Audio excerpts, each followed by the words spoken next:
Welcome guys to my channel skill गप्पा. तर चला आपण आज विलुकपची एक नवीन ट्रिक बघणार आहोत. त्याच्यामध्ये आपण मॅच हे फंक्शन यूज करणार आहोत. त्याचप्रमाणे आपल्याला प्रत्येक वेळी डेटा सिलेक्ट करायची गरज नाही. आपण एक नेम मॅनेजरमधलं एक काहीतरी स्पेसिफिक नेम देऊन फक्त नेम टाकलं की आपण एंटर केलं की आपल्याला सिलेक्टेड डेटा तर येऊन जाईल. चला तर आपण सुरुवात करूया. तो व्हिडिओ आपला छोटा होईल. ओके, चला तर इथं आपल्याला हा जो दिलेला आहे हा सोर्स डेटा आहे. याच्यातनं आपल्याला इकडं ॲन्सर करायचं आहे. ॲन्सर मीन्स काय, तर आपल्याला 4 नंबर 11 नंबर हे जे काही आहे याच्यासमोर अगेन्स्टला जे एम्प्लॉई आणि सिटी लिहिलेलं आहे, म्हणजे ह्या एम्प्लॉई कोडच्या अगेन्स्टला आपल्याला या कॉलममध्ये एम्प्लॉई नेम या डेटामध्ये काय दिलेलं आहे ते बघायचं आहे, सिटी या डेटामध्ये काय दिलेली आहे ते बघायचं आहे. ओके, तर चला आपण सुरुवात करूया. अगोदर आपल्याला सर्वात अगोदर याच्यामध्ये आपल्याला हा जो डेटा आहे स्पेसिफिक, याला जसे सांगितलं तसे आपल्याला नेम मॅनेजरमधनं नाव द्यावे लागेल. तर चला आपण सुरुवातीला काय करायचं, हेडरला एक नाव द्यायचं, हेडरला सिलेक्ट करायचं टोटल. आणि हे इथं दिसते का A1 या साईडला लेफ्ट कॉर्नरला लेफ्ट साईडला, याला एक स्पेसिफिक नाव द्यायचं. आता मी याला हेडर नाव देतो, एंटर. हेच आपण शॉर्टकट केलं. हेच जर तुम्हाला इथं जाऊन त्याच्यात जर काही स्पेसिफिक चेंजेस करायचे असेल तर फॉर्म्युलामध्ये जाऊन नेम मॅनेजरमध्ये जाऊन हे बघा इथं डेटा हेडर, इथनं तुम्ही डिलीट वगैरे करू शकता, दिलेलं आहे. चला तर आपण सुरुवात करूया. फॉर्म्युला आपला काय आहे, नेहमीप्रमाणे व्ही लुकअप टॅब.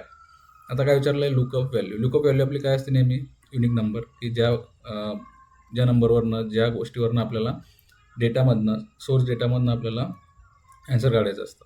ओके, तर आपण इथं आपण लुकअप व्हॅल्यू सिलेक्ट केली. आता आपल्याला काय होतं, टेबल ॲरे.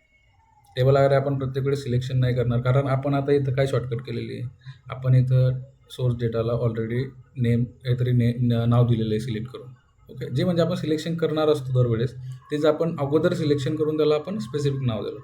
का, तर आपल्याला प्रत्येक वेळेस डेटामध्ये जायची गरज नाही. आता इथं डेटा आपला सेम शीटमध्ये, हाच डेटा जर आपला या शीटमध्ये असता, समोरच्या शीटमध्ये, इथं समोरच्या शीटमध्ये जर डेटा असता आपला हाच, आता हा डेटा आपला इथं असता, तर आपल्याला प्रत्येक वेळेस इकडं तिकडं इकडं तिकडं बघावं लागलं असतं. तर त्याच्यामुळं आपण काय, ही ट्रिक आपण यूज करतो. ओके, आणि प्रत्येक वेळेस आपल्याला सगळं शोधत बसायची गरज नाही. चला, इथं आपला झाला व्ही लुकअप. ओके, आपला लुकअप व्हॅल्यू झाला 4, एम्प्लॉई कोड. आता आपल्याला टेबल ॲरे विचारते, तर टेबल ॲरे आपण इथं ऑलरेडी डेटा म्हणून सिलेक्ट केलेला आहे. पूर्ण डेटा हा जे की आपलं टेबल ॲरे असतं, त्यामुळे इथं डेटा टाकतो. आणि इथं डेटा, हे बघा इथं डेटा आलेलं आहे खाली. आता याला टॅप करायचं. टॅप केलं ते आपण तिथं आले. बघा डेटा मी सिलेक्ट केल्यावर हे रेडमध्ये दिसते का तुम्हाला, थोडं ब्लरमध्ये. आणि सोर्स डेटा बघा तुम्ही, ज्या डेटाला आपण डेटा नाव दिलेलं आहे तो डेटा तिथे ऑटोमॅटिक तिथं आपल्याला सिलेक्ट झालेला दिसतोय. ओके, चला तर आपण आता इथं आपल्याला मॅच फंक्शन टाकायचं आहे. एव्हरी टाईम मॅच, टॅप दाबायचं आहे. कशासाठी, तर इन ब्रॅकेट आपला फॉर्म्युला तिथं स्टार्ट होतो. आता इथं आपल्याला लुकअप व्हॅल्यू विचारलेली. लुकअप व्हॅल्यू आपली काय असते, नेहमी आपल्याला जे आन्सर पाहिजे ते. आता आपल्याला इथं काय पाहिजे, एम्प्लॉई नेम. आपली एम्प्लॉई नेम काय, आपली लुकअप व्हॅल्यू आहे. आपण परत सोर्स डेटामध्ये नाही जाणार, कारण आपण ऑलरेडी हेडरला तिथं नेम मॅनेजरमध्ये हेडर नाव दिलेलं आहे. त्याच्यामुळे आपण इथं सोर्स डेटामध्ये, ओके, तर आपल्याला इथं काय विचारलं आहे, आता इथं आपल्याला लुकअप व्हॅल्यू ही विचारलेली आहे. बरोबर, लुकअप व्हॅल्यू काय आपली, एम्प्लॉई नेम. तर त्याला एम्प्लॉई नेमला आपण इथं क्लिक केलं आणि इथं कॉमा दिला. आता आपल्याला काय विचारतं आहे, लुकअप ॲरे. लुकअप ॲरे आपला कुठं असतो, सोर्स डेटामध्ये असतो. बरोबर, पण प्रत्येक वेळेस सोर्स डेटामध्ये जाऊ नये म्हणून आपण नेम मॅनेजरमधनं काय डेटा सिलेक्ट करून त्याला डेटा असे नाव दिलेले आहे, हेडर असे नाव दिलेले आहे. तर ते आपण शॉर्टकटसाठी केलं आहे. तर आपण परत तिथं का जायचं, त्याच्यासाठी आपण काय करू, आता लुकअप ॲरे आपला काय आहे, हेडर. म्हणजे तुमचं एम्प्लॉई नेम तुम्हाला कुठं सापडणार, जे आपण हेडर नाव दिलेलं नेम मॅनेजरला तिथं सापडणार. म्हणून आपण तिथं L3, म्हणजे हा कॉलम जो आहे L3 आहे, एम्प्लॉई नेम आणि 3 नंबरचा रो येतो. कॉलम L आणि 3 नंबरचा रो L3. त्याच्यापुढे आपण हेडर घेतला, तिथं कॉमा दिला. एक्झॅक्ट मॅचसाठी आपण नेहमीप्रमाणे 0 आपला ब्रॅकेट ऑफ. आता इथं आपल्याला ट्रू किंवा फॉल्स कंडिशन घ्यावं लागेल. आपण इथं नेहमी फॉल्स घेतो, ब्रॅकेट क्लोज, एंटर करायचं. बघा इथं एने आलं ड्रॅग केल्यानंतर. का आलं एने, कारण आपल्या इथं L3 हा जो एरिया आहे ना, L कॉलम 3 रो हा ओपन आहे. जसं आपण खाली चेक केलं, इथं खाली आलो तर आपला L4 होतोय, नंतर L5 होतोय. तर L3 L4 L5 हा चेंज होत जातोय, ड्रॅग डाऊन जसं खाली खाली जाणं तसं चेंज होतोय. तर आपल्याला ॲक्च्युलीमध्ये आपल्या लुकअप व्हॅल्यू काय L3मध्येच आहे. तर L4 ही आपली लुकअप व्हॅल्यू थोडी नाही की आपण ते चेंज केल्यानंतर फॉर्म्युलामध्ये घेणार. त्याच्यामुळे आपल्याला L3 हा कॉलम लॉक करावा लागेल, जेणेकरून तो खाली ड्रॅग डाऊन होणार नाही आणि आपलं ॲन्सर चुकणार नाही. चला तर आपण ते कसं करायचं ते सांगू. L3च्या मध्ये फक्त एक डॉलर साइन द्यायचं, एंटर करायचं.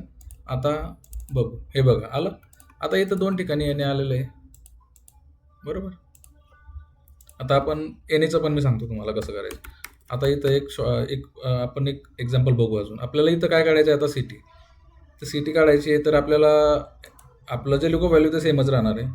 फक्त आपलं काय चेंज होतं आहे, आपण इथं काय घेणार आता, सिलेक्शन न करता डेटा नाव दिलेलं आहे ते घेणार. त्याला आपण टॅप करणार, कॉमा देणार, इथं मॅच फंक्शन यूज करणार. मॅच फंक्शनमध्ये आपल्याला लुकअप व्हॅल्यू आता इथं काय येणार, इथं सिटी येणार. का सिटी येणार, कारण आपल्याला सिटी शोधायची. याला आपण कॉमा दिला, लुकअप ॲरे विचारते. लुकअप ॲरे काय आहे, आपला हा पूर्ण इथं आपण सिलेक्ट केलेला आहे, ऑलरेडी हेडर नाव दिलेलं आहे. प्रत्येक वेळेस सिलेक्ट का करू, तर मी काय म्हणतो त्याला की मला सिटी हे मला तू हेडरचं जे कॉलम मी नाव दिलेलं आहे त्याच्यातनं मला त्या कॉलममधली माहिती मला पाहिजे आणि ते याच्यानुसार ॲज पर आवर फॉर्म्युला. तर आता इथं आपण काय करणार, हेडर टाकणार. हेडर आलेलं आहे बघा, टॅप प्रेस करायचं, 0 एक्झॅक्ट मॅचसाठी आपलं ब्रॅकेट क्लोज केलं. आत्ता आपल्याला इथं फॉल्स किंवा ट्रू कंडिशन घ्यायची, तर आपण फॉल्स घेणार आणि इथं ब्रॅकेट क्लोज करणार. ब्रॅकेट क्लोज केल्यानंतर एंटर करावं लागेल. आता मी इथे एंटर केलं, आता ड्रॅग डाऊन केलं, बघा आलं. पण आता इथं परत मला असं दिसतंय की एने दिसतंय. आता तुमची रिक्वायरमेंट आहे की तुम्हाला इथं एने ठेवायचं नाही. ओके, तुम्ही काय करणार, आपण एक इफ एररचा एक फॉर्म्युला आहे तो यूज करणार. तसं तो फॉर्म्युला स्टार्टिंगपासून आपण यूज करायला पाहिजे, पण स्टार्टिंगपासून तो मोठा होईल, त्यामुळे तुम्हाला तसं सांगितलं एक नॉर्मल. आता हे बघा, ह्या फॉर्म्युला आपण ऑलरेडी लावलेला आहे. या फॉर्म्युलाच्या मध्ये सुरुवात करतानाच आपल्याला कशी करावं लागेल, इफ एरर असं, म्हणजे सुरुवात करतानाच आपल्याला कसं करावं लागेल, वी लुकअप लावायच्या आधीच आपल्याला अगोदर इफ एरर, मग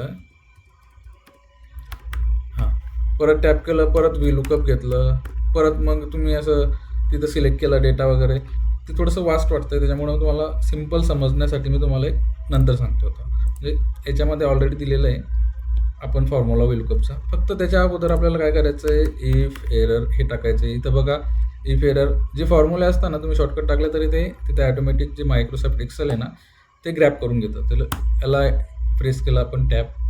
आता लास्टला जायचं, इथं आपल्याला टेक्स्ट टाकायचं आहे की मला एने नको आहे, मला एनेच्या जागी दुसरी कुठली तरी व्हॅल्यू तिथं पाहिजे ते. तर मग आपण ते टेक्स्ट टाकण्यासाठी आपल्याला every time we have to add that value in double inverted comma.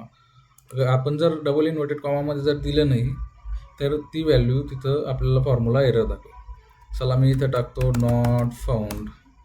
याचा अर्थ काय झाला की बाबा, आणि याला आपण ब्रॅकेट क्लोज केलं की एरर जर येत असला तर एररच्या जागी मला नॉट फाउंड नाव दे, हे त्याचा असा अर्थ झाला. एंटर. आता हा फॉर्म्युला इथं ड्रॅग डाऊन झाला आपला. हा फॉर्म्युला आपण इथं ड्रॅग डाऊन करू. बघा, जिथं एरर होतं तिथं काय नाव आलं आता, इंडिया. अशा प्रकारे हा फॉर्म्युला वर्क करतो. चला तर होप तुम्हाला समजलंच असेल. याच्यात मेन काय, आपला फक्त डेटा अगोदर जो आहे तो हेडर तिथं हेडरला नेम मॅनेजरमधनं नाव देऊन द्यायचं. नंतर तुमचं याच्यामध्ये डेटा सिलेक्ट करून त्याला एक नाव देऊन द्यायचं. म्हणजे प्रत्येक वेळेस तुम्हाला डेटामध्ये सिलेक्शन करण्यामध्ये किंवा दुसरं शीट तिसरं शीट असे जर समजा 10-20 शीट असले त्याच्यात तुम्हाला प्रॉब्लेम होईल ना. ते एक लक्षात ठेवायचं की खूप सारा डेटा असला, तुम्ही खूप साऱ्या डेटाला नेम मॅनेजर देत असले तर नेम हे तुमचं लक्षात राहायला पाहिजे की आपण कुठल्या डेटाला कुठलं नाव दिलेलं आहे, आणि नाव वेगवेगळे द्यायचं, नाव सेम नाही द्यायचं. चला, धन्यवाद. भेटू नंतरच्या व्हिडिओमध्ये. तुम्ही प्रॅक्टिस करा, चॅनल सबस्क्राईब करा केलेलं नसेल तर, लाईक करा, शेअर करा.